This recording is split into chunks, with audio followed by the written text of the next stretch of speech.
No dia 15 de julho do ano 77, às 23 horas e 30 minutos, uma mulher aparece no aterro do rio Moscou, dirigindo-se à ponte ferroviária Krasnogorsk.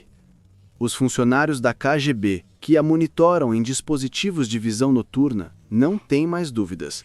A operação especial, que dura quase 2 anos, está entrando em sua fase decisiva. A qualquer momento, um sinal condicional pode ser emitido. Um saco de leite amassado, um pedaço de asfalto, um rádio, uma caneta, lentes de contato para os olhos e, finalmente, veneno. O que pode haver em comum com esses objetos completamente diferentes? No entanto, todos eles faziam parte de uma única operação da KGB para expor um grande agente da CIA no coração da diplomacia soviética, o Ministério das Relações Exteriores.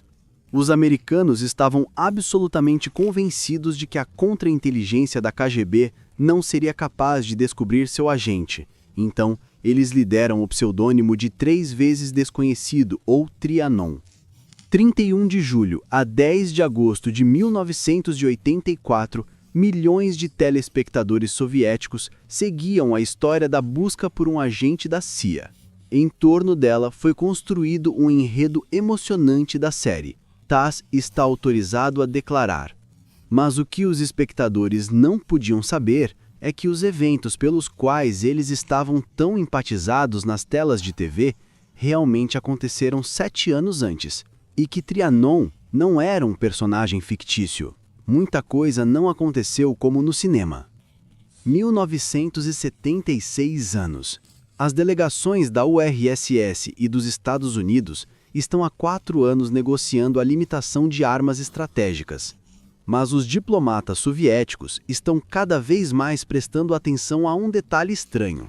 Eles começaram a perceber que o que eles vão dizer ou fazer, em princípio, em termos gerais, já é conhecido pela segunda parte das negociações, e foi tão perceptível que a busca por um vazamento começou. Outro sinal alarmante veio do oficial de inteligência tchecoslovaco Karel Kekeha, infiltrado pela CIA no ano 72. Ele informou que na capital da Colômbia, em Bogotá, os americanos recrutaram um funcionário da embaixada soviética e que após seu retorno a Moscou, ele continuou a trabalhar no Ministério das Relações Exteriores. Em outubro de 75 anos, a KGB iniciou um caso operacional chamado Caimã, cujo objetivo era neutralizar um agente americano com um pseudônimo operacional, Trianon. Quase nada mais se sabia sobre ele naquela época. Meados dos anos 70 do século passado é o florescimento da chamada detente internacional. As relações entre a União Soviética e os Estados Unidos estão melhorando. No verão de 75 anos, 35 países assinam em Helsinki o Ato de Segurança e Cooperação na Europa. Ao mesmo tempo, as tripulações soviéticas de americanas realizam um voo espacial conjunto. Em sua homenagem, os cigarros Soyuz Apollo são produzidos na URSS. O preço oficial é de 1 rublo e 50 kopecks por pacote. Mas os especuladores são várias vezes mais caros. No entanto, a guerra secreta dos serviços secretos não para nem por um minuto. Janeiro de 76. O secretário de Estado dos Estados Unidos, Henry Kissinger, está em visita oficial à URSS. A delegação dos Estados Unidos inclui vários funcionários da CIA. Eles fotografam ativamente vários lugares da capital. Por quê? Ainda não está claro. Mas no início dos anos 76, o Centro de Inteligência da CIA em Frankfurt começa a transmitir por rádio códigos regulares para um de seus agentes. A KGB sugere que o aumento da atividade da CIA está relacionado com o fato de que um agente americano começou a operar no Ministério das Relações Exteriores. A busca é confiada ao Serviço de Segurança do Ministério das Relações Exteriores, que emprega oficiais da KGB que são oficialmente funcionários do Ministério. Coronel Mikhail Korychev e seu vice Igor Peretrukin. Peretrukin, Igor Konstantinovsk, nasceu em 1926, um participante da Grande Guerra Patriótica. Nos órgãos de segurança do Estado de 1953 a 1090, Coronel de Segurança do Estado, grau diplomático, primeiro secretário de primeira classe. Foi ele quem dirigiu o trabalho de busca. Depois de verificar os funcionários do ministério que retornaram da Colômbia nos últimos 2 anos, o círculo de buscas se reduziu a 3 pessoas. Todos estavam em viagens de negócios. Dos dados recebidos da inteligência externa, Fedor é o mais suspeito. Quase todos os dias, ele sai de seu local de trabalho. Ele desaparece por 1h30 e depois volta. Observando-o, mostra que, olhando para trás e claramente nervoso, ele entra na mesma loja todos os dias, bebe um copo de água mineral lá e volta. Os batedores sugerem que ele está dando sinais condicionais para seus supervisores da CIA. Mas tudo acaba sendo muito mais banal. Acontece que a vendedora não derramou Fedor não água, mas sim vodka. Ele entrou, bebeu um copo, ficou vermelho. Ele não podia viver um dia sem um copo, porque ele era apenas um alcoólatra secreto. Outro detalhe importante foi esclarecido. Fedor não tinha acesso a documentos secretos, por isso dificilmente poderia ser de interesse para a CIA. O segundo suspeito, Bob, continua a ser vigiado, mas uma coisa importante é logo descoberta. Para receber uma mensagem criptografada da CIA de Frankfurt, o agente precisa estar perto de um receptor de rádio. Mas acontece que durante pelo menos algumas sessões de comunicação, Bob e Fedor estavam passeando, visitando ou indo ao cinema. E somente o agronômino, nesses momentos, estava sempre em casa. Sob esse pseudônimo, Alexander Ogorodnik passou no desenvolvimento dos funcionários de segurança do Estado. Ogorodnik Alexandre Dmitrievich nasceu em 1939 na família de um marinheiro em Sevastopol. Em 1967, se formou no MGIO e 3 anos depois, pós-graduação. PhD em Economia. De 1971 a 1974, foi segundo secretário da Embaixada da URSS na Colômbia. Desde 1975, funcionário do Departamento de Planejamento de Atividades de Política Exterior da URSS. Especialista inteligente e erudito. Membro do PCUS. Ogorodnik parecia um cidadão e trabalhador soviético quase perfeito, mas um exame cuidadoso de seu arquivo pessoal mostrou que ele está longe de ser inocente. Seu amor excessivo pelo dinheiro se manifestou até em pequenas coisas. Até para os cigarros que distribuía de um maço, depois aceitava o dinheiro, 10 centavos ou quanto fosse. Tem até jeito. Além do dinheiro, o jardineiro tinha outra paixão: as mulheres. De acordo com especialistas soviéticos, em uma viagem ao exterior para a Colômbia, ele chegou com sua esposa, mas isso não o incomodou. Típico. Ele amava as mulheres, molestava todos os que cediam e muitos retribuíam. Retornando a Moscou, o jardineiro imediatamente se divorciou de sua esposa. No entanto, nobremente deixou um apartamento para ela, e ele se mudou para um quarto. Ele morava em um beco profundo. Este é o calçadão Krasnopresnenskaya, perto da casa do governo. Além dele, havia uma família, uma mulher e um filho. Em Moscou, o jardineiro continuou a girar numerosos romances. Um de seus amigos até se tornou a filha de Konstantin Russakov, assistente de Brezhnev. Mas, na maioria das vezes, ele se encontrou com Olga Serova, a quem conheceu na Colômbia. Para ela, essa conexão se transformou em uma verdadeira tragédia. Moscou, primavera 1976. Para olhar melhor para o jardineiro, o tenente-coronel Peretrukin sugere que ele colabore secretamente com a KGB. Ele concorda. Agora, em reuniões com contra-inteligência, ele fala sobre o humor entre os funcionários do Ministério das Relações Exteriores. Mas um dia, o jardineiro liga e diz a uma voz de tristeza: Olga Serova morreu. Poucos dias depois, ela morreu no hospital. No funeral, o jardineiro chora. Até coloca um anel de noivado comprado para o próximo casamento no dedo da garota que está no caixão. A autópsia do corpo de Olga não foi realizada. Foi o que o pai lhe pediu, dizendo que não queria que a dissecassem porque estava grávida. O meu pai era médico, conseguiu, e não houve autópsia. Mais tarde verifica-se que, sobre a gravidez de Olga, o pai sabia apenas com as palavras do noivo da filha. Haverá razões para acreditar que o jardineiro está envolvido em sua morte, mas isso será mais tarde. E depois do funeral de Olga, o jardineiro parece que ele está literalmente esmagado pela dor. No entanto, a observação dele estabelece que imediatamente após a morte de sua amada, ele começa a namorar outra garota. Ela também se chamava Olga. Ela trabalhou no aparato do Presídium do Soviete Supremo da RSFSR. O jardineiro estava muito interessado em quais documentos passavam por suas mãos, quase profissionalmente. E, claro, ele com grandes aspas conduz sua pesquisa. O quê? O quê? O quê? Os agentes de contra-inteligência estão alarmados com outros eventos estranhos que ocorrem na vida de um agrônomo depois de retornar da Colômbia. Ele se recusa a assumir uma posição de liderança no Instituto Latino-Americano da Academia de Ciências, embora isso prometa trabalho criativo, viagens ao exterior e um alto salário. Mas, por alguma razão, ele escolhe o Ministério das Relações Exteriores, explicando isso pelo desejo de fazer uma carreira como diplomata, e se torna um funcionário comum, com presença obrigatória no serviço das 9 da manhã às 6 da noite. Mas o jardineiro tem acesso a documentos secretos. A unidade em que ele serve elabora as principais direções da política internacional da URSS. Depois de retornar a Moscou, o jardineiro compra um novo Volga da cor preta, mais prestigiada. Viaja muito para o trabalho e para assuntos pessoais. Ao mesmo tempo, dá voltas e reviravoltas bruscas. De repente, transforma em pátios passagem. Ficamos muito preocupados. Tem vigilância ou não? Estava procurando, em suma, uma cauda, lembra um funcionário da KGB.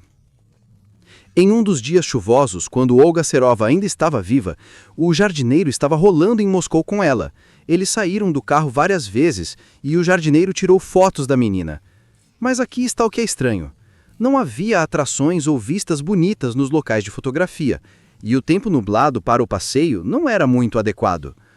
A KGB não conseguiu resolver este mistério até que compararam sua rota com o padrão de viagem de agentes da CIA que vieram com Henry Kissinger em Moscou.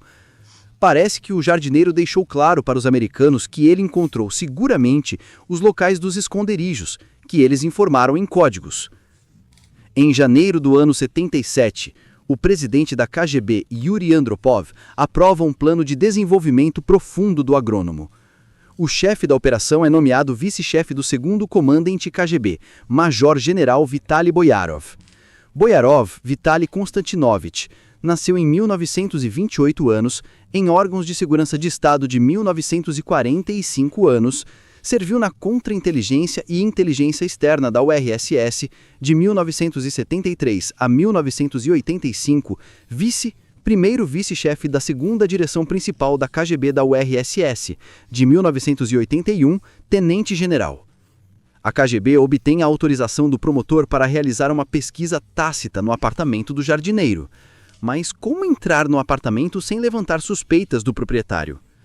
Moscou, a piscina Gaivota, este lugar desde o final dos anos 50 era muito popular entre os amantes de esportes e atividades ao ar livre. Uma vez, o tenente-coronel Peritrukin inventou a lenda de que um grupo de pessoas se reuniria na banha e entre essas pessoas havia o objeto de nosso interesse.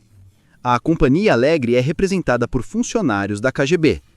Eles devem discretamente remover os moldes das chaves do apartamento do jardineiro, mas ele se comporta com muito cuidado. Nas mesas, sanduíches com caviar, salmão, mas o principal é a cerveja tcheca fria. Em bancos, um grande déficit em Moscou dos anos 70. Mas o jardineiro se recusa a beber e comer, referindo-se à dieta, e ainda não para. E secretamente experimenta a cerveja, mas tem medo que substâncias psicotrópicas não deixem sua língua solta. Os agentes ainda conseguem fazer moldes das chaves de seu apartamento e garagem, assim como inspecionar seu Volga. No carro, eles encontram 1.000 rublos em dinheiro. É uma grana enorme. Cerca de 3 salários mensais de um agrônomo.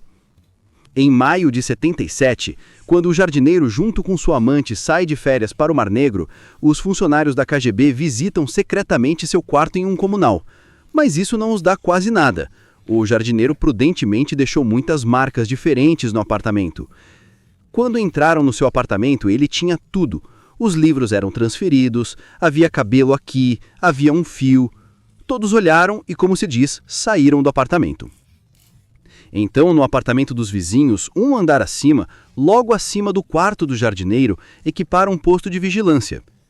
O jardineiro tem microfones. No teto é feito um buraco no qual se coloca a lente da câmera de vigilância. Há um buraco, eu não sei, 1 milímetro, não mais. E quando há um buraco de 1 milímetro no teto, e um teto de 4 metros, você simplesmente não o consegue ver fisicamente. Com todo o desejo, se mesmo que suba na escada e saiba onde ele está, ainda é irreal.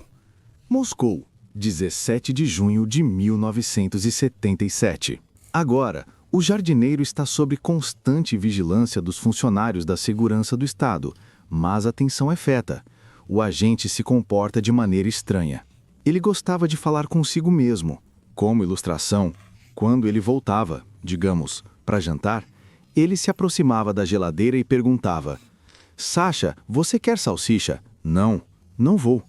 Você quer vodka? Não, não quero. Mais ou menos assim.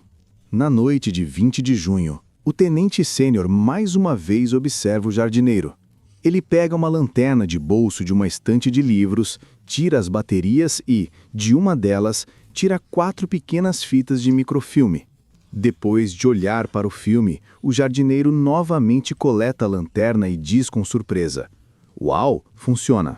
Essas fitas são secretamente copiadas. São instruções da CIA. A KGB recebe a primeira prova de que o jardineiro é um espião americano. No futuro, eles planejam detê-lo e recrutá-lo para fornecer desinformação aos americanos, em nome de Trianon, mas esse plano terá que mudar em breve.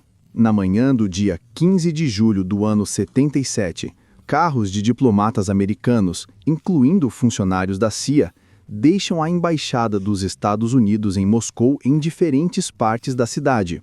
São 30, 50 carros. Então, vamos para cada um. O objetivo de tal viagem em leque é dispersar a atenção das brigadas de vigilância da KGB e permitir que um de seus batedores realize secretamente uma operação importante. Às 18h15, os Zigulis do terceiro modelo deixam a embaixada dos Estados Unidos. Peterson está dirigindo Martha Jane, nascida em 1945 anos.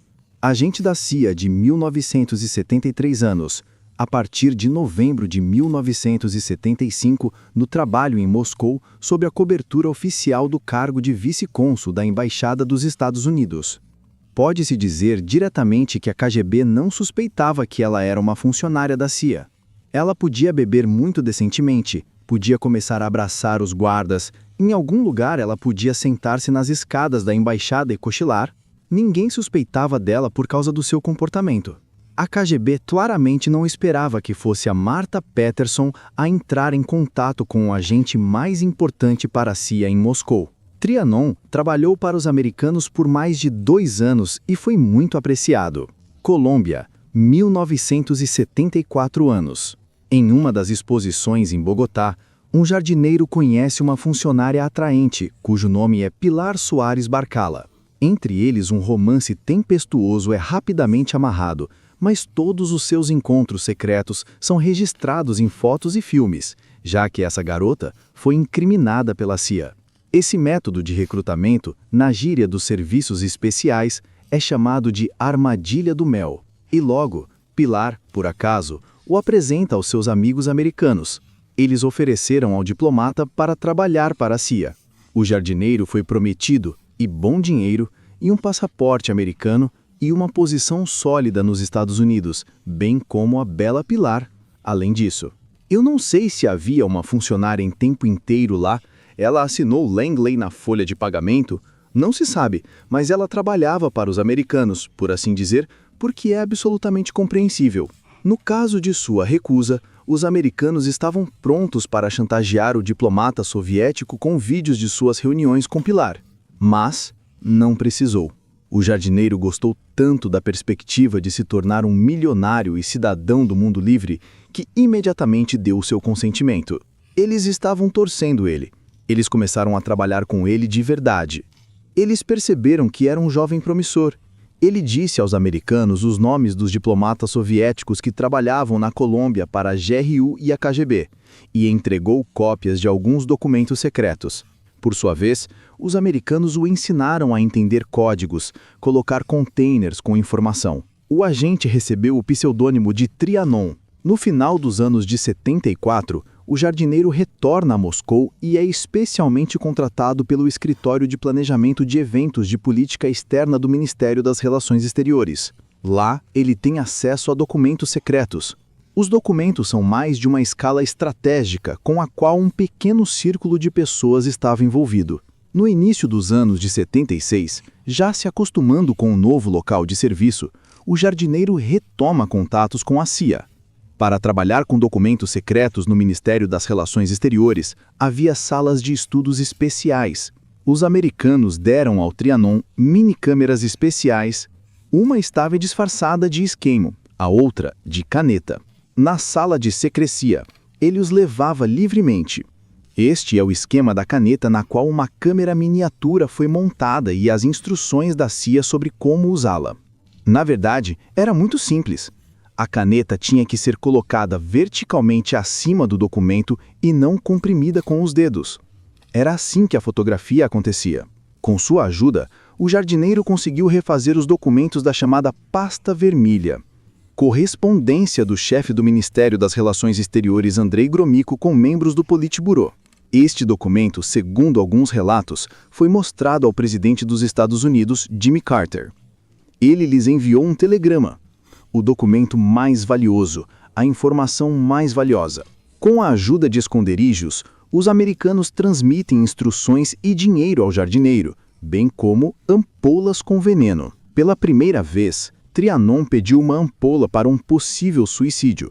Mas mais tarde, de acordo com uma versão, com sua ajuda, ele decidiu se livrar de Olga Serova, que adivinhou que ele trabalhava para a CIA. É muito provável que eles quisessem exumá-la, mas depois perceberam que era improvável que encontrássemos alguma coisa lá, porque se esse veneno estivesse presente, não encontraríamos nada, por assim dizer, nenhum vestígio. Logo, o jardineiro encomendou mais uma ampola. Os americanos enviaram ao agente um novo tanque especial, e na operação mais recente, ele recebeu a terceira ampola com veneno. Eles também sabiam muito bem que ele não precisava de tantas ampolas para ele mesmo. No Ministério das Relações Exteriores, ele trabalhou lá talvez como ministro de qualquer um. Eles sabiam muito bem para matar. Eu acho que isso já é inaceitável. A inteligência está cruzando uma linha vermelha. Moscou, 21 de junho de 1977. A detenção do agente não é mais demorada. Na noite de 21 de junho, os funcionários da KGB que ele já conhecia chegam ao apartamento do jardineiro e, depois de acusá-lo bem como um mandado de busca, prendem-no. O traidor está em choque. Lá fora também. Foi embora. Pernas, braços, um homem forte. E se ele tiver uma perna assim? Segurou-se, depois libertou-se. Aqui o nosso. Sua perna está saltando. No início, o jardineiro nega tudo. Mas, depois que as baterias e o microfilme são removidos da lanterna, ele começa a testemunhar. Durante a busca, eles encontram outro código da tabela, instruções da CIA, 2 armas. Por volta das 2 da manhã, o jardineiro pediu permissão para escrever uma declaração ao chefe de segurança do Estado. Ele pensou e começou a girar a caneta, deixando claro que ele não escrevia bem. Pediu outra caneta. A que estava no copo decorativo para instrumentos de escrita. Ela foi examinada e não encontrou nada suspeito, e foi entregue ao jardineiro. E tudo, pobreza, põe as mãos sobre a mesa, leva-as à boca, põe-nas de novo, a outra face. Ele me olhou um pouco. Ele disse, sabe, eu tenho uma gaveta retrátil no meu armário, e essas baterias estão lá. Vladimir Vionino, o traidor, aponta outro esconderijo. Ele me pediu para pegar um objeto que estava no canto direito da mesa. Trianon consegue desviar a atenção dos agentes por apenas alguns segundos. Eu vi pelo canto do meu olho que ele havia girado a caneta e jogado algo na boca. Ele tinha um cheiro horrível, muito desagradável. Nunca senti nada assim antes ou depois. Como mostra a autópsia, a morte do jardineiro veio de um veneno desconhecido. Este incidente será uma grande lição para a KGB. Foi decidido que tais medidas agudas de detenção devem ser realizadas por funcionários de uma unidade especial, o Grupo A, ou como é chamado agora, Alpha. Depois da detenção, todos devem ser vestidos com roupas diferentes, tudo para estar lá com veneno, talvez alguma evidência física. O suicídio de um agente americano quase colocou em risco todo o plano de jogo operacional com a CIA. Em uma reunião de emergência com Yuri Andropov, o major-general Boyarov sugere que Trianon permaneça supostamente vivo para os americanos. Seu papel será desempenhado por um funcionário do Serviço de Vigilância, o tenente sênior Victor Areia. Atraíram maquiadores profissionais de estúdios de cinema. Eu me maquiei como ele. Estou maquiado. Levantavam-me o lábio superior. Levantavam-me as asas do nariz. Basicamente, arrancaram tudo. Foi um pouco mais apertado. Tive que dar apoio. O sósia de Trianon e sua jovem amante, Olga, viajam por Moscou em um Volga preto. Não disseram que ele estava morto. E quando eu fui apresentado a ela na Leninsky Prospect, no pátio, ele sentou, saiu do carro, ela saltou, Sasha! Começaram a gritar, e sem correr 5 e 6 metros, eu vi que não era Sasha. Volga para em lugares acordados. Os americanos que passam por lá registram que o agente está bem. Na noite do 9º para o 10º de julho do ano 77, o Centro de Inteligência da CIA em Frankfurt entregou uma cifra a Trianon. Com a ajuda das tabelas cifradas encontradas no jardineiro, eles puderam rapidamente ler uma nova operação secreta. Os americanos a nomearam para o dia 15 de julho.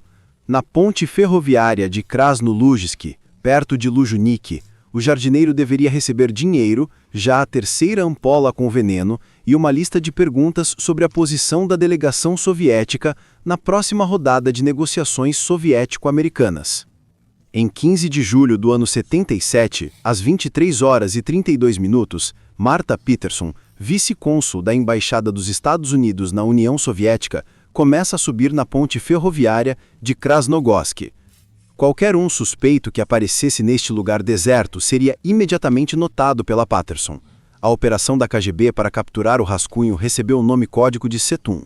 Às 23h35, Marta Peterson chega ao meio da ponte e, torneada, começa a se mover de volta. No momento em que ela pisa no aterro, um sinal condicional, A, é ouvido no ar. A equipe tática aparece em segundos. E ela começou a gritar, "Eu sou estrangeira! Eu sou um diplomata americano!" Gritar. Um jardineiro tinha que ir ao longo da parede do mosteiro de Novo-Devichev, e ela gritou, pensando que ele estava vindo, para que ele ouvisse e não se aproximasse. Patterson, como se vê, é boa em técnicas de karatê. Algumas vezes ela até vai ser capaz de chutar os funcionários KGB. Um veio por trás, levantou uma perna. Não dá para saltar. Cada segundo de captura é gravado em um filme fotográfico. No final do arco da ponte, os agentes encontram um container numa forma de pedra de asfalto. Após a prisão, Marta Peterson é levada para a recepção da KGB. O cônsul americano Gross chega em breve. Uma dica curiosa: as fotos mostram claramente que o cônsul tem 2 relógios nas mãos. Provavelmente, um gravador foi pré-montado na caixa do segundo relógio para gravar a conversa. Ela diz em russo, "Por que ela transmitiu isso?" Quando o cônsul começou a fazer essas perguntas, ela disse muito grosseiramente, "Cala a boca." O cônsul se calou imediatamente e não fez mais nenhuma pergunta. E esta pedra está na mesa, e uma folha de papel está aberta com eles. Peterson foi declarada persona não grata, e em 17 de julho foi forçada a deixar a União Soviética. Mas o jardineiro para os americanos ainda está vivo. De acordo com uma versão, em nome de Trianon, a desinformação será transmitida para a CIA por algum tempo, inclusive sobre os próximos passos da delegação soviética nas negociações sobre a limitação de armamentos. Em 18 de junho do ano 79, o secretário-geral do Comitê Central do PCUS, Leonid Brezhnev, e o presidente dos Estados Unidos, Jimmy Carter, assinaram o Acordo SALT II. 7 anos após o início dos trabalhos sobre o acordo, as partes finalmente chegaram a um acordo. Epílogo. Por que as negociações, que eram tão longas e difíceis, terminaram apenas 2 anos após a revelação de Trianon? Quão forte foi a Operação KGB? As respostas exatas a essas perguntas ainda são desconhecidas e alguns documentos sobre o caso ainda podem estar confidenciados. No entanto, o sucesso dessas negociações, certamente importantes para toda a política mundial, estava pré-determinado precisamente no dia em que o Trianon 3 vezes não entrou em contato.